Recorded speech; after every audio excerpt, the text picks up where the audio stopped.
Hello, Safe Rides of Reading and Easton. This is Jonathan Lam, and I'm here to show you how to use the new web app to request a ride from Safe Rides. So this web app is designed to implement the Safe Rides service in a feature-rich way that streamlines the requesting of a ride as well as the volunteering to pick people up. So it's not actually an app that you can download, but rather it is a website that you can access from any internet-capable device. Its URL is www.saferideser9.org. So the first thing you need to do is to create an account to request a ride from. So you need to sign up, and this is a one-time thing, so I recommend that you do this as early as possible. You need to enter your email address, your name, your phone number, your school, as well as your home address. If you are registered to be a Safe Rides volunteer, you may enter your volunteer key here as well, but if you're not a volunteer, you may leave that blank. Your name, your phone number, your school, and your home address will necessarily be provided to the volunteers when you request a ride, but they will be private otherwise. And of course, your password will never be given out. Once you're done, just click sign up and it will create an account. I already have an account, so I'm going to sign in with that.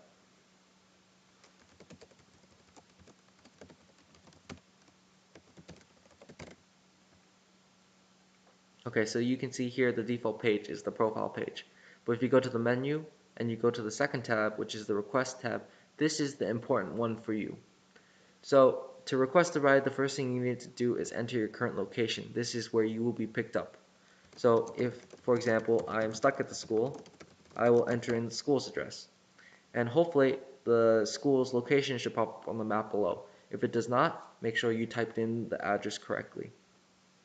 So the default destination is your home address. And if you do not want to go to your home address and you have a different safe destination, please indicate that in this box below. Or if you have any other situation or circumstance, for example, if you have more people in the car, please indicate that here. For now, I'm just going to indicate that my situation is a test ride. And I encourage that you try out this feature, this request feature, as long as you indicate test ride so that the volunteers know that this is not a real ride. And then below, here are some statements that you need to understand before you request a ride. So make sure to read those before you request a ride, and then simply click the button. So here is the page that you get when you're actively involved in a safe ride. There are some features on this page that you don't have to know how to use, but it is best if you do. So from here on, you don't actually have to do anything, but it's best if you know how to use everything. So the first thing that needs to happen is that 2 volunteers need to sign up. So right now, I'm going to have 2 test accounts sign up for this ride.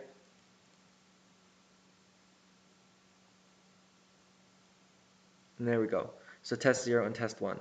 And this is the information that all the volunteers as well as you can see.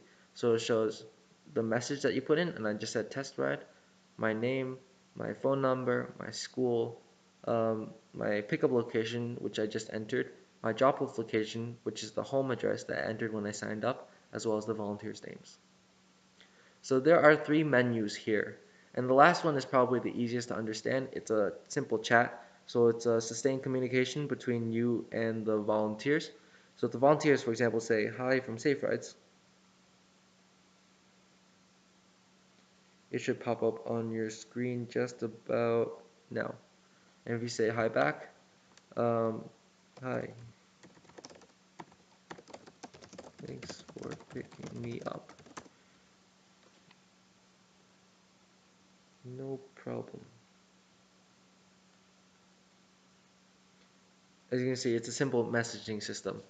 As long as you don't get carried away, you can communicate any new changes or changes in situation here.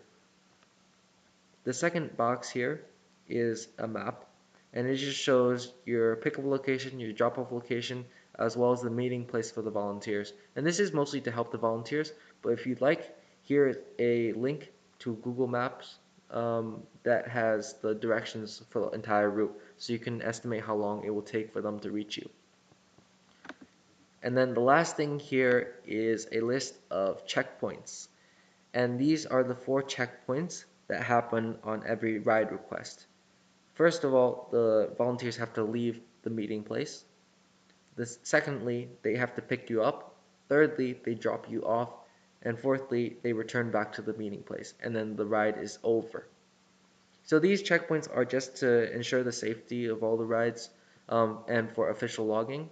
So all these timestamps will be logged.